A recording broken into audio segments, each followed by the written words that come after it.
आपका स्वागत है। आज एक बार पुनः अपने पुराने विषय पहलवान की ढोलक, जो साहित्यकार फणीश्वर नाथ रेणु जी के द्वारा लिखा हुआ है, मैं उपस्थित आपके सम्मुख हुई हूँ। इससे पूर्व 2 अंकों में हमने पहले में पाठ का प्रतिपाद्य और सारांश तथा दूसरे में अभ्यास प्रश्न उत्तरों पर चर्चा की थी। पाठ को आगे बढ़ाते हैं।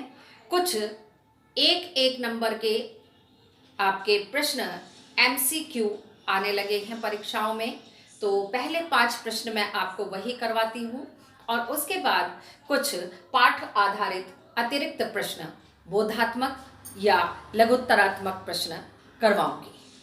आज उन्हीं पर हम चर्चा करते हैं। पहला प्रश्न है, मलेरिया और हैजे से पीड़ित गांव किसकी तरह कांप रहा था?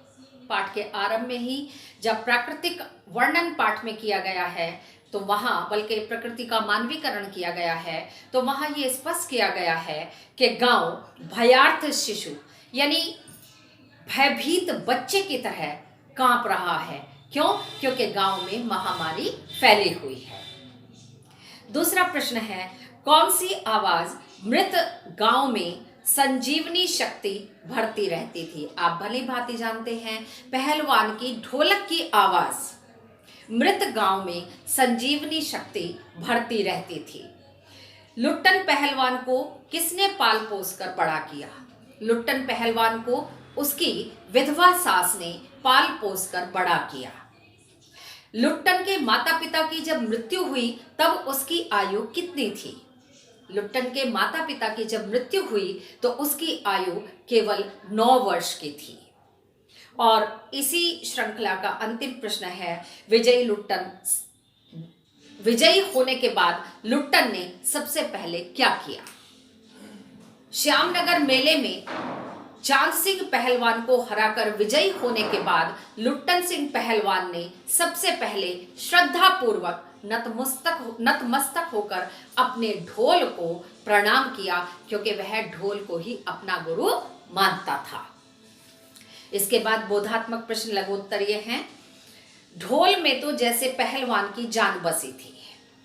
पहलवान की ढोलक पाठ के आधार पर सिद्ध कीजिए। लुट्टन सिंह जब जवानी के जोश में आकर चांद सिंह नामक मंझे हुए पहलवान को ललकार बैठा, तो सारा जन समूह जो मेले में था और सारे पहलवान और राजा साहब, उन सबको ये लगा कि अब लुट्टन सिंह मारा जाएगा, क्योंकि ना तो उसे पहलवानी का अनुभव था और वैसे भी किशोर अवस्था का बालक था, और उसने बचपन में उसकी विधवा सास को चूंकि लोग परेशान करते थे, उस पर तरह तरह के अत्याचार करते थे, उसी समय इसने ये दृढ़ निश्चय किया कि वह बड़ा होकर पहलवान बनेगा और उन सब लोगों से बदला लेगा। तो अनुभव तो इसको नहीं था, ये तो केवल चांद सिंह पहलवान को देखकर ललकार बैठा कि आज मैं इसके साथ मल्ल युद्ध करूंगा। लोगों को ऐसा लगा कि आज ये बचने वाला नहीं है, क्योंकि वह तो बहुत ही प्रसिद्ध था। साथ ही उसके गुरु भी वहीं उसके साथ उपस्थित थे और ढोल को अपना गुरु मानता था। अन्य इसका कोई गुरु भी नहीं था। इससे पूर्व अंक में भी मैंने बताया था कि एकलव्य की भांति, जैसे एकलव्य ने गुरु द्रोणाचार्य को अपना गुरु बनाया था और उनकी एक आकृति मिट्टी से बनाकर निर्मित कर उसी के सम्मुख उसने अभ्यास किया और प्रसिद्ध धनुर्धर बना। ऐसे ही लुट्टन सिंह ढोल की आवाज पर इसे वही पट्टे को पटको, दांव काटो, तो ये सब बातें उस ढोल की आवाज में इसे सुनाई देती थी और इसीलिए ये उसे गुरु मानता था। और आज जब यहाँ ढोल शुरू हुआ और लुट्टन ने दांव पेच काटने शुरू किए, तो पहली ही पकड़ में चांद सिंह ये समझ गया था कि आज ये शेर का बच्चा नहीं रहने वाला, ये टाइटल छिनने वाला है और वह हार जाएगा। और हुआ भी वैसा ही। लुट्टन सिंह ने थोड़ी ही देर में उसे चित्त कर दिया, क्योंकि ढोल की आवाज बराबर उसका मार्गदर्शन कर रही थी और लुट्टन सिंह की नसों में जैसे बिजली सी कौंध जाती थी। दौड़ जाती थी। ढोल की आवाज जैसे आरंभ होती थी, उसकी थाप का अनुसरण करते हुए लुट्टन सिंह ने शेर के बच्चे को खूब धोया, उठा पटक कर खूब पटका और उसको चित्त कर दिया, हरा दिया। इसी जीत ने उस लुट्टन सिंह को राज पहलवान बना दिया और उसके सुख चैन भरे दिनों का आरंभ भी यहीं से होता है। और जीत के तुरंत बाद लुट्टन सिंह ने ढोल के पास जाकर उस ढोल को साष्टांग प्रणाम किया। नेक्स्ट क्वेश्चन है, पहलवान की ढोलक कहानी के प्रारंभ में चित्रित प्रकृति का स्वरूप कहानी की भयावहता यानी भयानकता की ओर संकेत करता है। इस कथन पर टिप्पणी कीजिए। कहानी के आरंभ में प्रकृति का स्वरूप कहानी की भयावहता को निश्चय ही इंगित करता है। रात के भयावह वर्णन में यह स्पष्ट किया गया है कि चारों तरफ सन्नाटा ही सन्नाटा है। कभी कभी सियारों का क्रंदन या उल्लू की डरावनी आवाज उस निस्तब्धता, उस सन्नाटे को भंग कर देती है, अन्यथा कोई आवाज सुनाई नहीं देती। या फिर गांव में से कैसी आवाजें सुनाई देती हैं? जो वहां लोग हैं, जो महामारी की चपेट में आए हुए हैं, उनके कराहने की आवाज, या कई बार झोपड़ियों से ऐसी आवाज भी सुनाई देती है कि वॉमिटिंग करने की आवाज। कभी कभार बच्चे बड़े ही निर्बल आवाज में यानी जोर लगाकर, बहुत जोर लगाकर कोशिश करके बोलते हैं, माँ माँ पुकारते हैं, पर वो आवाज उनकी निकल नहीं पाती है। इस तरह भी कई बार वो निस्तब्धता भंग होती हुई दिखाई देती है, पर उतनी आवाज नहीं होती कि उससे उल्लू और सियार की भांति वो निस्तब्धता भंग हो जाए, ज्यादा असर पड़ता हुआ दिखाई नहीं देता। इन्हीं सब बातों के कारण गांव की भयावहता अति कहना चाहिए कि अत्यंत सच्चाई भरी दिखाई देती है। पहलवान लुट्टन के सुख चैन भरे दिनों का वर्णन अपने शब्दों में कीजिए। पहलवान लुट्टन सिंह श्यामनगर मेले में जब चांद सिंह को ललकारता है, राजा साहब अन्य सब लोगों के रोकने के बाद भी वो उससे मल्ल युद्ध करता है और उसे हरा देता है। यहां से लुट्टन सिंह के सुख चैन भरे दिन आरंभ होते हैं। राजा साहब उसे राज पहलवान घोषित कर देते हैं, साथ ही अपने महल में ले जाकर उसके लिए पौष्टिक भोजन की व्यवस्था करते हैं। उसके 2 पुत्र भी उसके साथ थे, उन सबका भी ठीक प्रकार से पालन पोषण किया जाता है। और वहां जाकर चूंकि उसे अवसर मिला, बार बार उसे मल्ल युद्ध करने का अवसर मिला और उसने अनेकानेक बड़े बड़े नामी पहलवानों को धूल चटा दी, तब वह प्रसिद्ध पहलवान बन गया और उसकी कीर्ति दूर दूर तक फैल गई। और एक पौष्टिक भोजन मिलने के कारण कुछ उसका पहनावा ऐसा था कि जब भी मेले में जाता लंबा सा चोगा पहनता, अस्त व्यस्त सी पगड़ी सी पहनता, कई बार वो पान भी खा लेता था, तो बड़ा अजीब सा लोग उसे देखते थे।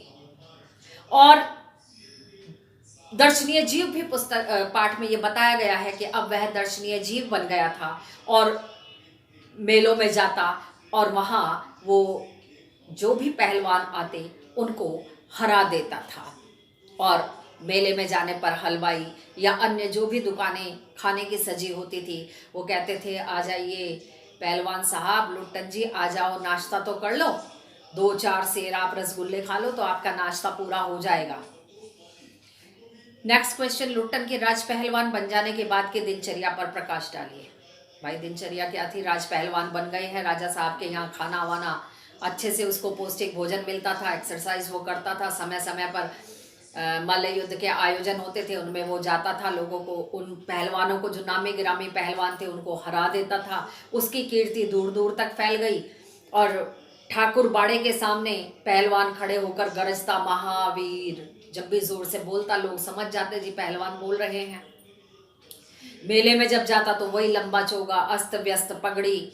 और हाँ, मेले में एक विशेष वह कार्य करता था कि वहाँ जब वो मल्ल युद्ध में जाता तो वो राजा साहब के द्वारा दी गई रेशमी लंगोटी पहनता था, साथ ही अपने शरीर पर मिट्टी मल लेता था और तब वह मतवाले हाथी की चाल से चलता हुआ उस युद्ध भूमि में जाता और जैसे कोई निरंकुश सांड या भैंसा होता था, ठीक वैसा ही वो आचरण कर सामने वाले को पछाड़ देता और मस्ती से झूमने लगता था। वैसे जीतने के बाद सबसे पहले वो अपने ढोल को प्रणाम करता था। नेक्स्ट क्वेश्चन है, लुट्टन पहलवान का चरित्र चित्रण कीजिए। इसको हम 4 मुख्य बातें हैं, विशेषताएं हैं। पहला उसका व्यक्तित्व है, दूसरा भाग्यहीन है, तीसरा साहसी है और चौथा संवेदनशील है। व्यक्तित्व में क्या है?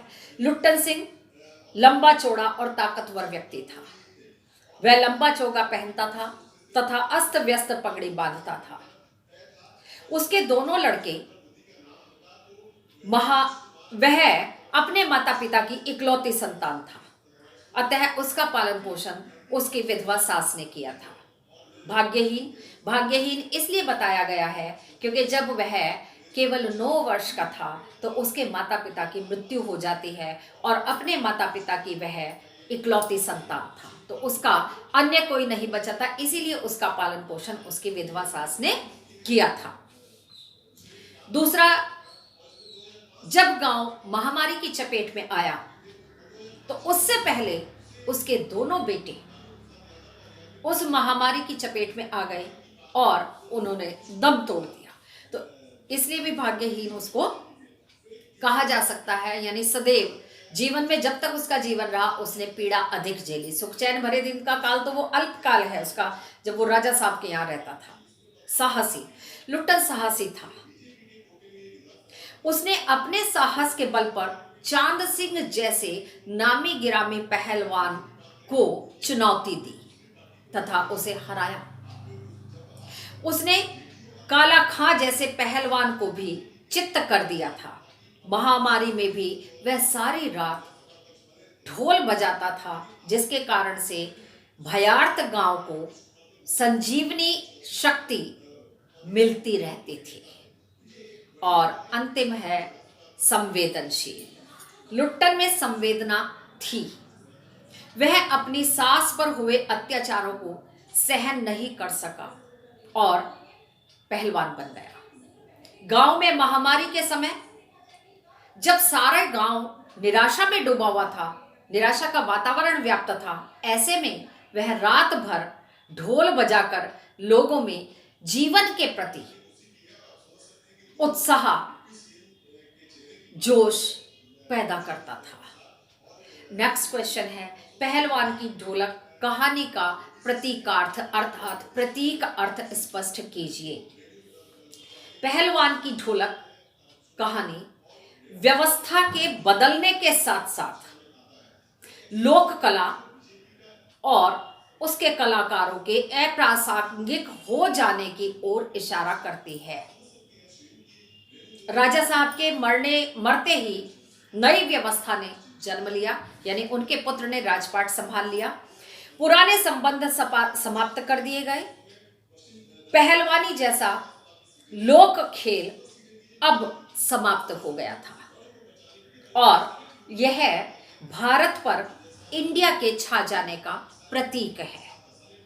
यह व्यवस्था लोक कलाकार को भूखा मरने पर मजबूर कर देने वाली है और लोक खेल पहलवानी की जगह अब घोड़ों की रेस ने ले लिया था। लुट्टन को गांव वापस क्यों आना पड़ा? तत्कालीन राजा कुश्ती के शौकीन थे, परंतु उनकी आकस्मिक मृत्यु के बाद विलायत से शिक्षा प्राप्त करके लौटे राजकुमार ने सत्ता संभाली। उन्होंने राजकाज से लेकर महल के तौर तरीके तक सारे परिवर्तित कर दिए। मनोरंजन के साधनों में कुश्ती के स्थान पर घुड़दौड़ आ गई। अतः पहलवानों पर राजकीय खर्च का बहाना बनाकर उन्हें जवाब दे दिया गया, महल से निकाल दिया गया। इस कारण से लुट्टन को अपने गांव लौटना पड़ा। नेक्स्ट क्वेश्चन, पहलवान के बेटों की मृत्यु पर गांव वालों की हिम्मत क्यों टूट गई?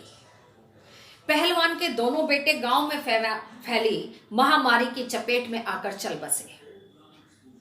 इस घटना से गांव वालों की हिम्मत इसलिए टूट गई क्योंकि वे पहलवान को ही अपना एकमात्र सहारा मानते थे।